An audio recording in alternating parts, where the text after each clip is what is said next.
Hello and welcome to another supplement for Yukon CAM's 1103 Classical Mythology. This one is about Dionysus, and it's going to be a little unusual.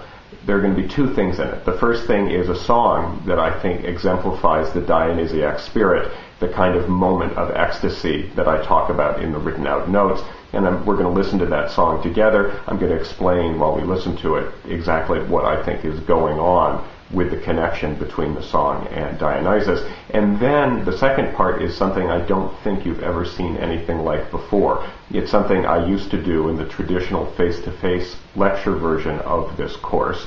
And it's something that I do to try to connect the theater, which of course Dionysus is god of, with the other things that I want to suggest Dionysus is god of, the ecstatic things like alcohol and rhythm and insanity even. So it's an exercise in figuring out what's going on with the mask, because the mask is generally one of the fakest things you'll ever see, and yet somehow with an actor in a mask performing a part in a play, generally we're able to invest that mask with some feeling of what it's like to be a person, so that it's almost like we're submitting to a kind of insanity when we watch a mask. So you'll see the exercise that I do, and I hope you enjoy it.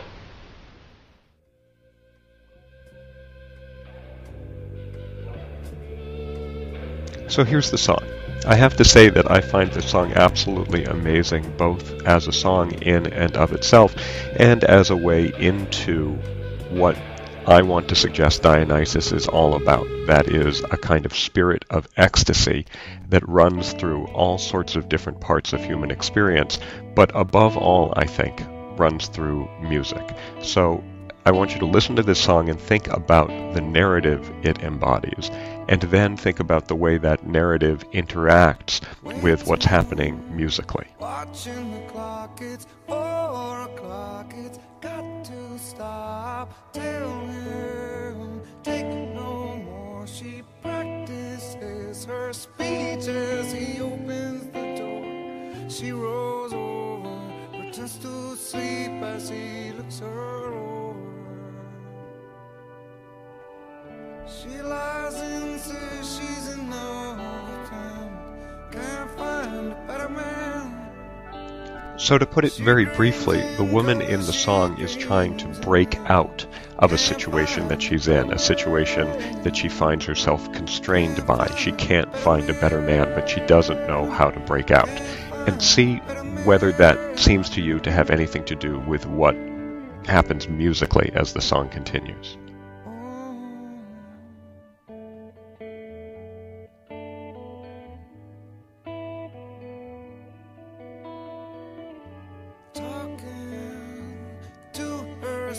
There's no one else who needs to know. She tells herself. Okay, here we go. Memories back when she was smooth and strong and waiting for the world to come along. Swear she knew, now she swears he's gone.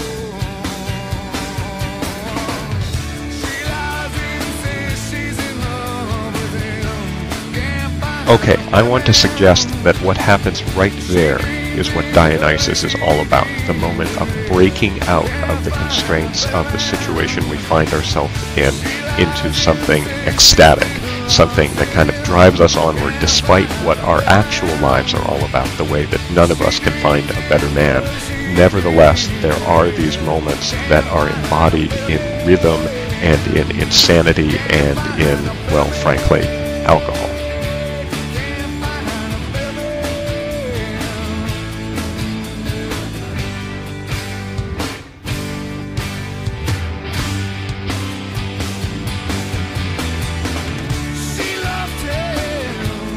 And there it is again. So when you think about Dionysus, this is the truth value, or really the kernel of the truth value that I want you to think about. That is, that it's a good thing to have ways to break out of our usual situations, even if that kind of breaking out is something that we can only imagine and fantasize about. The song, by the way, is Better Man by Pearl Jam.